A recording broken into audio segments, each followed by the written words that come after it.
Use that energy to get up from there and move on and get on with your life.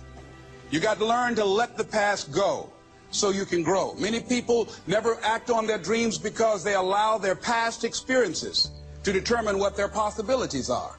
Whatever you've done in the past, that's not a reflection of your possibilities. That's just a reflection of your consciousness. That's just a reflection of your development and your growth. The future is unfolding for you right now. The future is unlimited for you right now.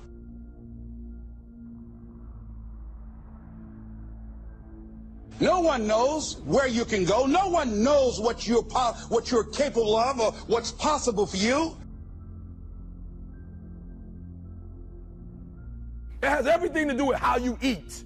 It has everything to do with how you work out, how you prepare. It has every single thing to do with how you think.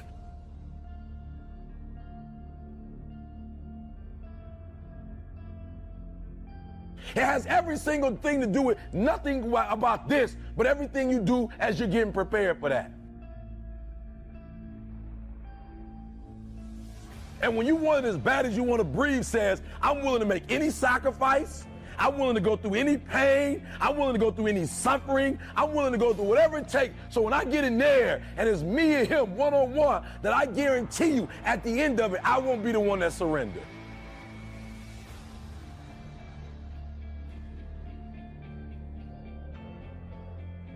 Nobody goes in there to lose. You both want the exact same thing. You both got family out there. You both got friends out there. You both got people who invested their time and their resources and their wisdom. And you both got guys out there who at the end of the day want to smile. But at the end of the day, the person that will surrender is the person that didn't work as hard as the other person.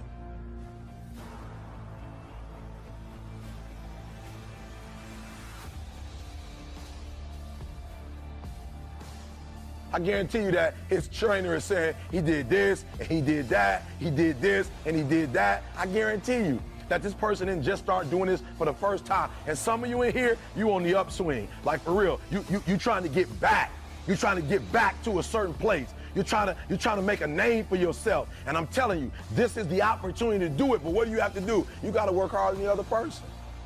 That I was able to do this. We have the power to change our personal history, changing the direction of our lives, changing our thoughts, changing where we want to go, exploring new horizons. So as you begin to look at this decade and affirming that this is your decade, as you set goals that will make you stretch, that will bring out the best in you, as you begin to remove the negative, toxic people from your life, as you decide to take some chances in life,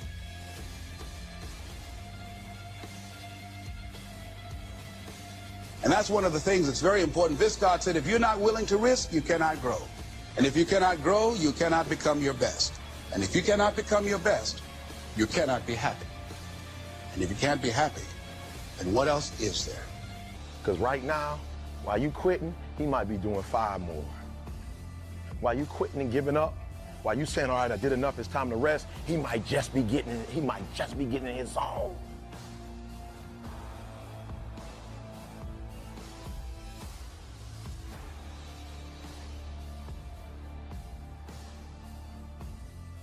The harder you work, the harder it is to surrender. I told Mr. Washington I wanted to become a disc jockey. Someone asked me to tell this story. And he said, Les Brown, he said, if you want to do anything worthwhile in life, you've got to be hungry. And so I started working to develop myself. He said, I want you to practice every day being a disc jockey. I said, but I don't have any job now. He said, it doesn't matter. He said that it's better to be prepared for an opportunity and not have one than to have an opportunity and not be prepared. So every day I was working to develop myself. And that's what you must do. And as I was working to develop myself, I applied for a job as a disc jockey, WMB, on Miami Beach. I went to a guy named Milton Butterball. I said, how you doing, Mr. Butterball? I'd like to get a job as a disc jockey. He looked at me, he said, do you have any broadcast background? I said, no, sir, I don't. You have any journalism background? I said, no, sir, I don't. He said, we don't have any jobs available. I said, yes, sir. I went back to Mr. Washington and I told him. He said, don't take it personally. He said, most people are so negative, they will have to say no 7 times before they say yes. He said, go back again. So I went back again. I said, how you doing, Mr. Butterball? My name is Les Brown. He said, I know what your name is. What do you want? I said, I'd like to know whether or not you have any jobs at disc jockey, sir. He said, didn't I just tell you yesterday we didn't have any jobs? I said, yes, sir, but I know whether or not somebody got laid off or somebody was fired, sir. He said, no one was laid off or fired. Now get on out of here. I came back the next day. Hello, Mr. Butterball, how are you? He said, fine, what do you want now? I said, I'd like to know whether or not you got any jobs, sir. Didn't I tell you the last 2 days we didn't have any jobs? I said, yes, sir, but I don't know whether or not somebody got sick or somebody died, sir. He said, no one got sick or died. Now don't come back here and throw me out again. I came back the next day like I was seeing him for the first time. I said, hello, Mr. Butterball, how are you? He looked at me with rage. He said, go get me some coffee. I said, yes, sir.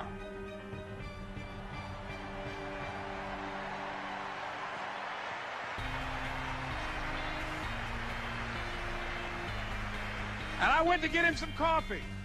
After a while, I would get their lunch and dinner, and I would go in the control rooms and take the disc jockeys their food, and I would not leave until they would ask me to leave. Then they started trusting me to pick up entertainers that came to town. Entertainers like the Four Tops and the Temptations and Diana Ross and the Supremes. I would drive them all over Miami Beach in the disc jockeys' big, long Cadillacs. I didn't have any driver's license, but I was driving like I had some.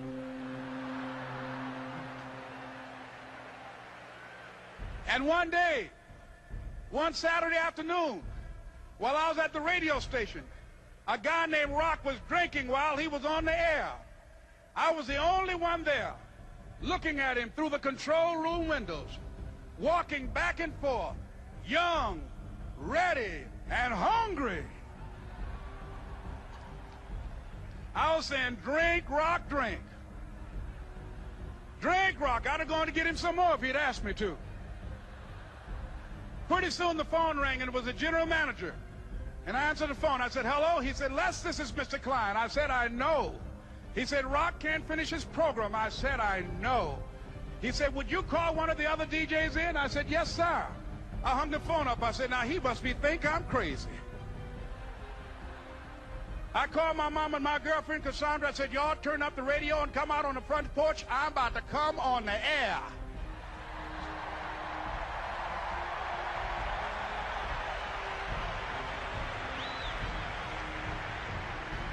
I waited for about 20 minutes, and I called him back. I said, Mr. Klein, I can't find nobody. He said, young boy, do you know how to work the controls? I said, yes, sir. He said, go in there and don't say nothing here. I said, yes, sir. I couldn't wait to get behind those controls. I put on an old Stevie Wonder record called Fingertips. I sat down behind that turntable. I said, look out, this is me, LB Triple P. Les Brown, your platter playing papa. There were none before me, and there will be none after me. Therefore, that makes me the one and only. Young and single and love to mingle, certified, bona fide, indubitably qualified to bring you satisfaction, a whole lot of action. Look out, baby, I'm your love man. I was hungry.